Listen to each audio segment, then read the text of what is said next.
knickers.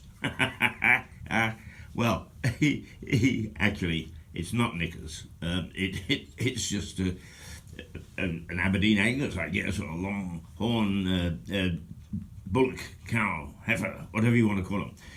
But the headlines, thank goodness, for a couple of days, were full of knickers. Knickers being an Australian cow which stands head and shoulders above its companions. It's huge, so huge that they can't even send it to the abattoir, apparently. So it's we're got the fire on this morning.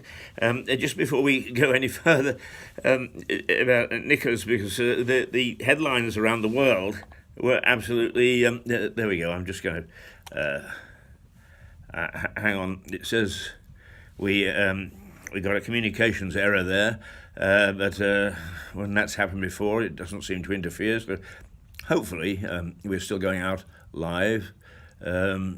Difficult to say with. It seems to all be all right, but what the heck if it's not? Nobody's going to miss me. But the one headline in the United States paper was "Holy cow," and it gave rise to the leader writers, the headline writers, to be able to have a wonderful time. Just thinking up headlines about knickers. So there we are. Not knickers, but something coming pretty close to. At least the right genre, they would say. Anyway, I think that one of the things that I would like to show you first is a new edition of Sussex Style is out. And a very stylish magazine it is as well. I mean, it's an interesting magazine, but also the way that it's laid out and the way that it's done is it bears testimony to the fact that we can turn out things down here that would vie with the things that we would find in the capital, in London. Now, we need to twist around a little bit because I haven't a clue where on earth we are. Oh no, hang on, we've done the wrong thing again. There we go, and hopefully I can talk to you without too much disaster. Not really. Disaster is always in the wings when you're self-op, but thank goodness we can be self-op because it brings local television and local radio much closer. It's not fully developed yet. I don't think that people know quite where they're going. So, you have to forgive a few of these things, but it will come out, I think, as a benefit to the community, and it should, because we don't have local media as such. Yes, we've got newspapers, and they do a fair job. I'm not saying they don't, but even they would admit that the retrenchment of newspapers because of the internet and because of the economy, that the changing economic model of media means that there aren't people scouting around looking for stories anymore. What I am finding, though, is that the Facebook groups are beginning to pop up with all sorts of things here and there, suggestions. And I suppose, really, the Facebook groups and myself, Mirador Television, have something in common in as much as we look here and we look there, and perhaps we haven't got a great deal of form yet, but we will. We're starting to shape things so that perhaps we are the forerunner of the next generation of local news, and that it can become alive and well. And certainly Facebook, for all its criticism, has said it's going to pour £6 million into training young journalists on the basis that they will be given jobs looking after the reporting on local councils, and boy do we need it. Well, let's say knickers, and not in the same breath Sussex Style, because the two of them are the light-hearted parts of the world this morning, because I think we're in a bit of a pickle. I did mention in passing yesterday that several people had said to me, it is a dreadful world out there. Keith, and people are beginning to get frightened, and I think rightly so. I actually was in a fairly good mood yesterday. Why not? I'd had a birthday. Wonderful people from around the world had said happy birthday and had one or two nice comments, one or two that were reminding me that they kicked me up the bum at some stage in my career, and that's wonderful. But generally speaking, I had a very good feel-good factor. This morning, I woke up discombobulated, shall we say, because throughout the night, I suppose, it played on my mind an interview that I watched. I didn't watch it all, with Andrew Neil last night. And he had a couple of politicians on, one from each party, as we do, for balance and so on. And he was talking inevitably about Brexit. And what if Parliament doesn't pass the present Theresa May plan? All right, doesn't matter whether you approve of the plan or not approve of the plan. What they were saying was, what is going to happen? And I have said for a number of weeks and months now that the hiatus, or the gap that is being left between what the people want and what the structured political parties and those who are totally involved in politics are delivering is widening. And it's widening now by the week. And this actually was part of the discussion that Andrew Neil had with his guests last night. And they were speculating that the sort of thing that could happen if, in fact, Theresa May fails to get her legislation through Parliament. She resigns, there is either an election, or, as one of the guests pointed out, the Queen could say to Jeremy Corbyn, Mr. Corbyn, we're not going to go to the country. I would invite you to form a minority government and see whether you can do it, in which case we'd have Jeremy Corbyn as Prime Minister, supported by, say, the Scottish Nats. I doubt the Ulster Unionists, but one never knows, because they've shown that, well, for whatever reason, is that they can play politics hardball as well as anybody else. And so that's a possibility. But the other thing was, and it had slipped my mind, because everybody's really forgotten about UKIP. And apparently they're standing at about 8% approval rating in the polls. And nobody really knows much about them. They don't, because they've ceased to be controversial, and people have put them to bed and think that they've disappeared. Well, they haven't. And there was a suggestion that perhaps a number of Tories would abandon the Tory party and rush over to UKIP, so that UKIP becomes a powerful force.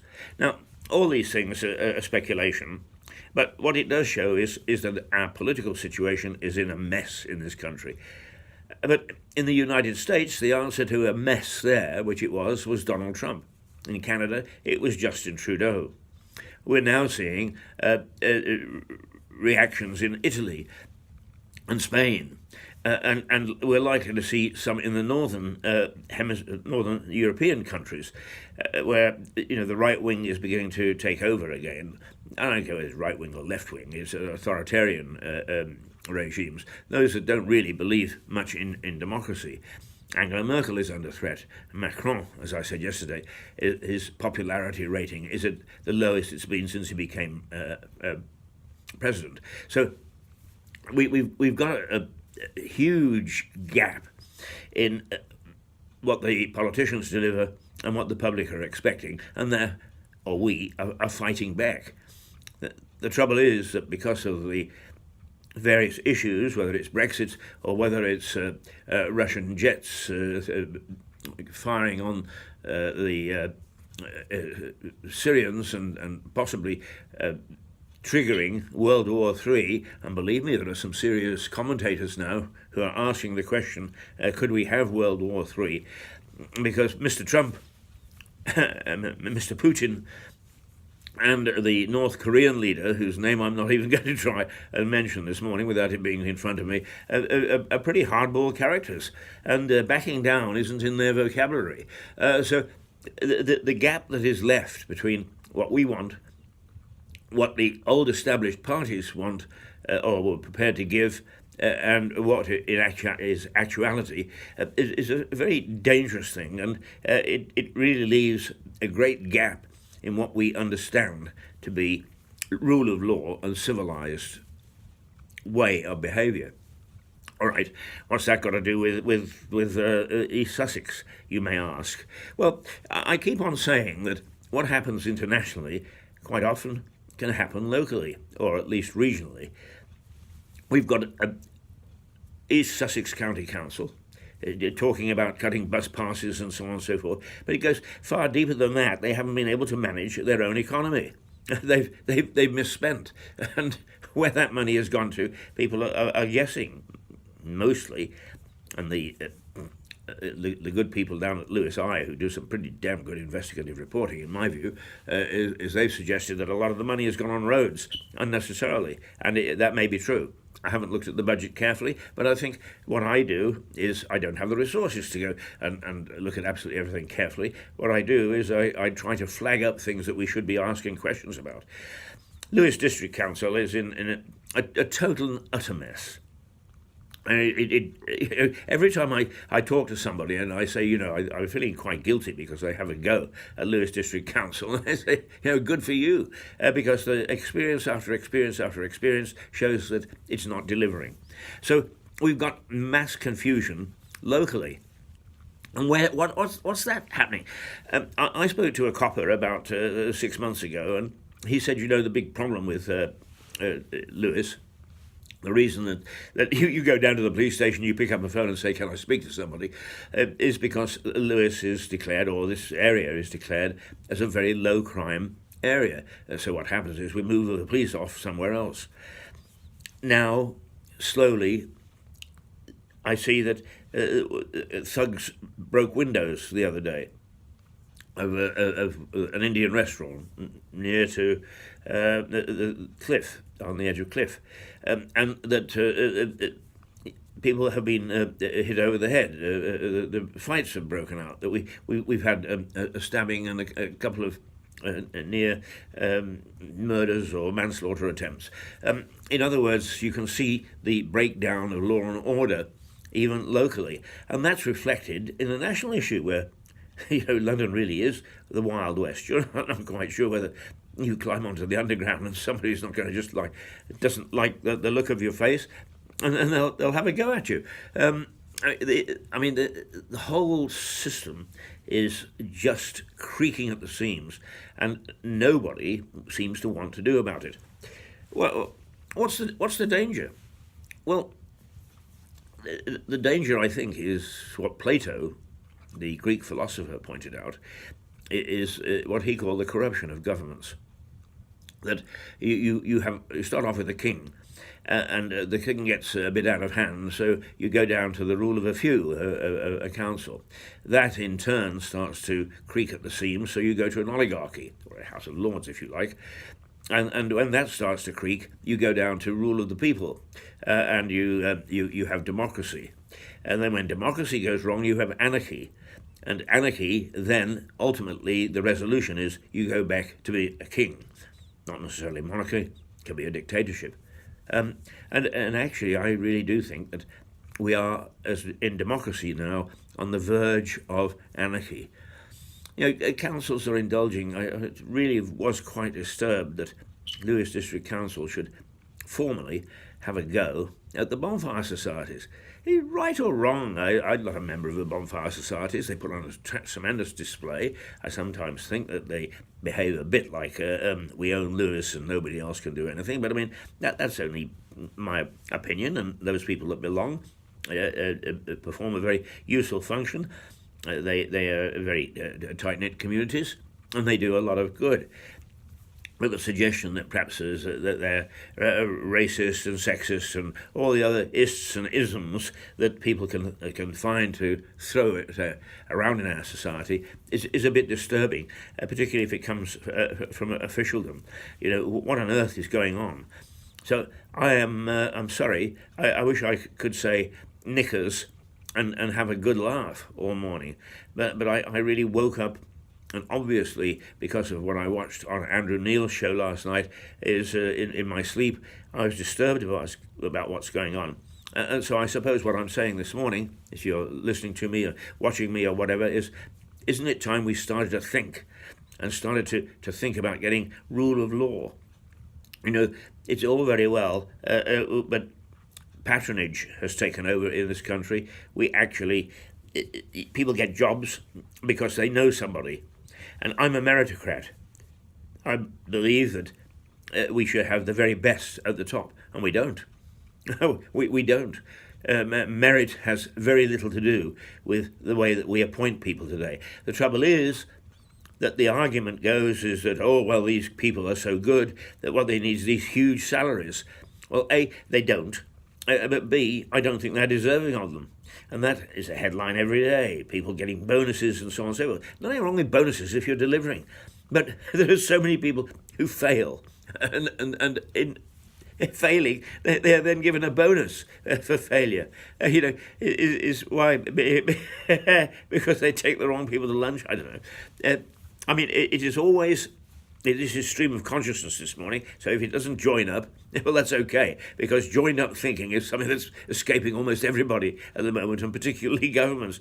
But I always wonder, when I get onto the underground, and I get onto the escalator, and there's always one that's broken down. And I wish that I was in the escalator business, because it must be one of the few businesses in the world that consistently sells its product. It's only for it to break down. And then people go back and say, can we have some more? It's quite beyond me. It reminds me of Customer First, Lewis District Council.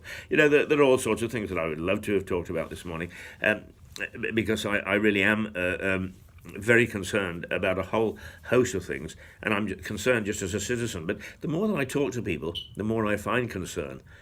And it seems to totally escape our political leaders, and for that matter, the executive. Whether we're talking about locally, or whether we're talking about nationally, or whether we're talking now about internationally, because it's a very dangerous world out there. It doesn't matter whether you're walking the streets of London, or whether you're walking the corridors of power between the superpowers, and the fact that they're not getting along terribly well at the moment and are threatening one another. Just needs a trigger in that situation, and wow, we're badly off. Who can solve this? Well, to some extent, we the citizens can. Let's turf them out. They don't deliver. Let's turf them out. The only thing is what is the alternative? Question mark. I'll leave you with that. Sorry to be such a downbeat man for a Friday. I'm feeling downbeat, and I suppose I need to reflect that to you. Out of concern. Never mind. Knickers. Good old Knickers. The huge cow, the huge Australian cow that made the headlines. Holy cow. Toodlepip.